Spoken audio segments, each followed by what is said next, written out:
राधे राधे दोस्तों, आपका स्वागत है आपके चैनल जिसका नाम है भारत की कहानियाँ। आज हम आपको एक कहानी सुनाने जा रहे हैं जिसका नाम है रिश्ते खट्टे मीठे। अगर आप हमारे चैनल पर नए हैं तो पहले चैनल को सब्सक्राइब कीजिए, वीडियो को लाइक कीजिए, शेयर कीजिए और कमेंट करके ज़रूर बताना ये कहानी आपको कैसी लगी। तो आज की कहानी स्टार्ट करते हैं। मानसी की आंखें खुलते ही सीधी नजर घड़ी पर गई। ओहो, आज फिर लेट हो गई मैं।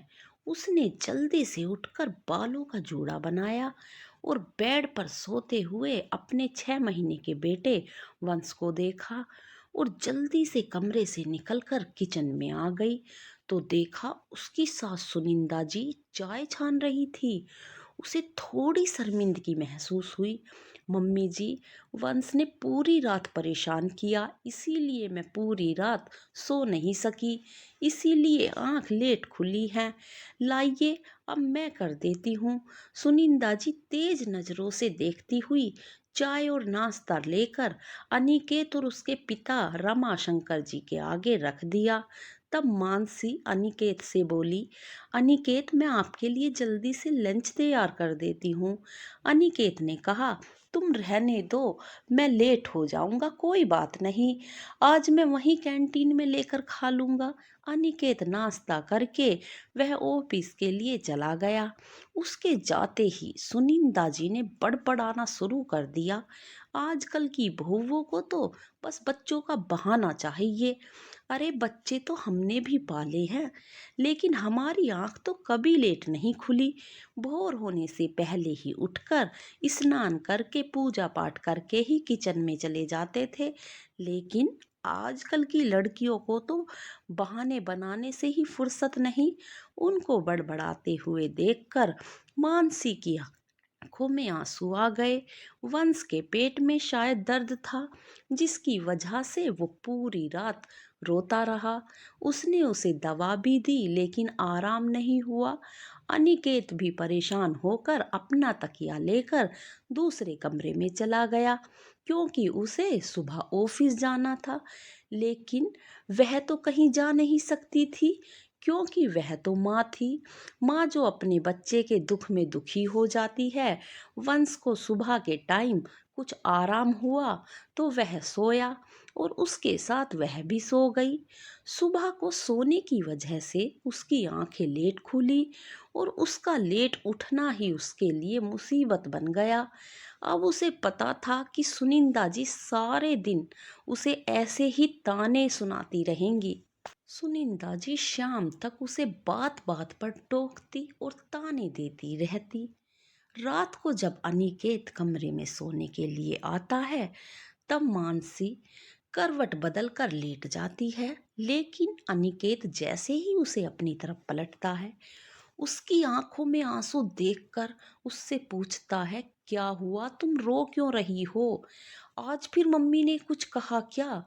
अनिकेत की बात सुनकर उसके रोने में और भी तेजी आ जाती है। तब अनिकेत ने कहा, देखो मानसी, मम्मी की बात का बुरा मत माना करो, उनकी बात दिल पर मत लिया करो। वह बस जुबान से कड़वी बोलती हैं, लेकिन उनका दिल बहुत साफ है, वह दिल की बुरी नहीं है। लेकिन अनिकेत, मम्मी जी जब बात बात पर मुझे ताने देती रहती हैं तो मुझसे बर्दाश्त नहीं होता। यह तो आपको भी पता है कि वंश रात में कितना परेशान करता है, लेकिन मम्मी जी को तो ऐसा लगता है जैसे मैं झूठ बोल रही हूँ। मैं जानता हूँ मानसी, लेकिन मैं मम्मी को कुछ नहीं कह सकता। मैं अगर उनसे कुछ कहूँगा तो वह फिर भी नाराज ही हो जाएंगी और कहेंगी, तुमने मुझे सिखा कर भेजा है। और मैं तुम्हारे बारे में कहूँगा तो और तुम्हें ही चार बात सुनाएंगी। इसीलिए मेरी खातिर थोड़ा बर्दाश्त कर लिया करो। अनिकेत के इस तरह से प्यार से समझाने से मानसी समझ गई। मानसी और अनिकेत की शादी को लगभग 2 साल हो चुके थे। अनिकेत की फैमिली में उसकी मम्मी सुनिंदा जी, पिता रमाशंकर जी जो रिटायर्ड प्रोफेसर थे, और एक बहन मीरा जिसकी शादी अनिकेत की शादी से पहले हो चुकी थी। अनिकेत एक कंपनी में अच्छी पोस्ट पर था। मानसी जब शादी करके इस घर में आई थी, तब सुनिंदा जी उससे बहुत अच्छे से पेश आती थी, बड़े प्यार से बोलती थी। वह भी खुशी खुशी सारे काम को संभाले हुए थे। लेकिन वंश के पैदा होने के बाद उसके रूटीन में चेंज आ गया था।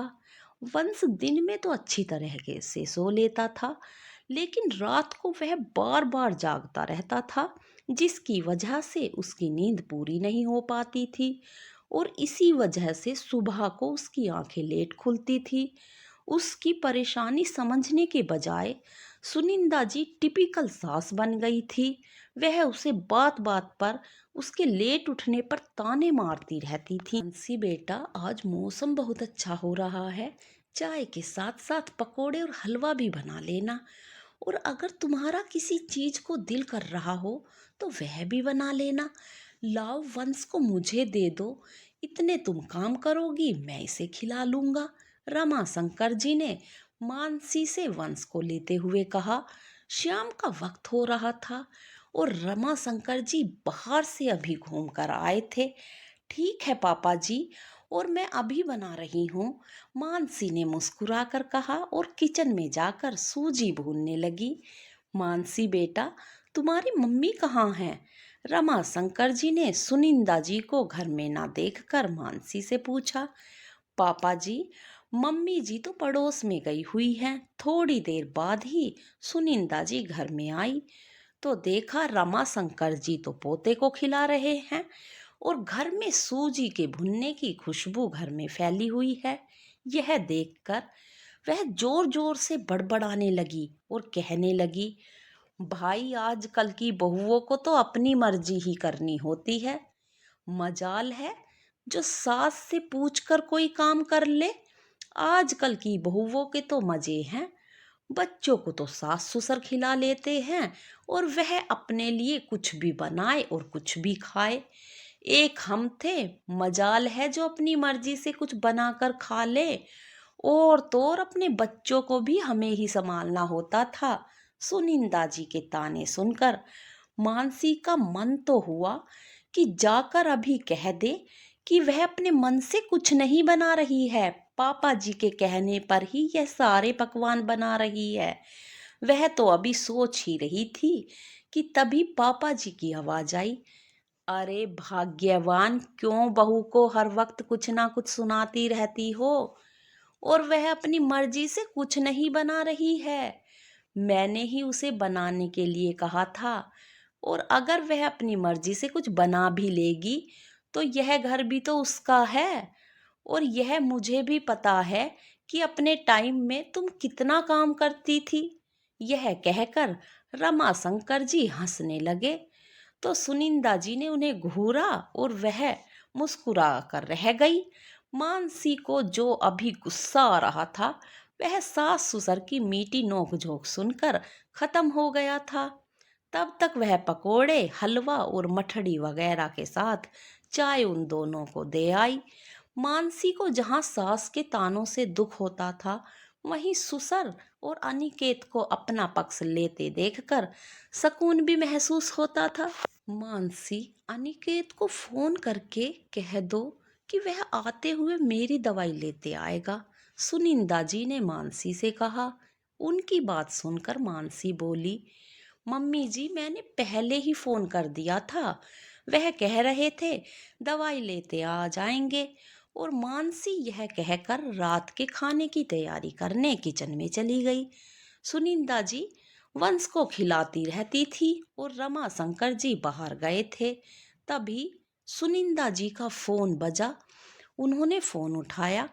दूसरी तरफ से कोई अनजान व्यक्ति था। वह बोला, क्या आप अनिकेत के घर से बोल रही हैं? हाँ, मैं सुनिंदा, अनिकेत की मम्मी बोल रही हूँ।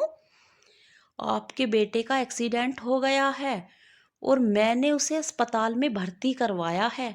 उसकी बात सुनकर सुनिंदा जी को सदमा लग गया और वह जैसी थी वैसी ही बैठी की बैठी रह गई। तभी मानसी वहां आई और बोली, मम्मी जी, किसका फोन था? लेकिन सुनिंदा जी कोई जवाब नहीं दिया उन्हें तो इस तरह फोन कान से लगाए देखकर मानसी को किसी अनहोनी के होने का एहसास हुआ। तभी उसने सुनिंदा जी से फोन लेकर कान से लगाया तो दूसरी तरफ से कोई अभी भी हेलो हेलो कर रहा था। मानसी बोली कि कहिए, कौन बोल रहे हो आप, क्या बात है? मैं यह कह रहा था कि आप अनिकेत के घर से बोल रही हैं। जी हाँ, मैं उनकी पत्नी हूँ। तब उसने बताया कि अनिकेत हॉस्पिटल में भर्ती है, आप वहाँ आ जाइए। और उसने अस्पताल का पता बता दिया। लेकिन यह सुनकर मानसी की भी हालत खराब हो गई और फोन उसके हाथ से छुटकर गिर गया। वह रोने लगी। रोने की आवाज सुनकर पड़ोस वाली तरुणताई वहां आई और मानसी से पूछा कि क्या बात हो गई। तब मानसी ने रोते हुए बड़ी मुश्किल से उन्हें सारी बात बताई और फिर से रोने लगी। तभी करुणा जी अपने बेटे को बुला कर लाई और उनका बेटा रमाशंकर जी को भी बुला लाया और वह सब अस्पताल के लिए रवाना हुए। वंश को वरुणताई ने अपने पास ही रख लिया। वहां जाकर देखा तो अनिकेत की हालत बहुत ज्यादा सीरियस थी। वह तो अच्छा था कि जिस अजनबी ने उन्हें फोन किया था उसने टाइम पर ही अनिकेत को हॉस्पिटल में एडमिट करवा दिया था, नहीं तो आज पता नहीं क्या होता।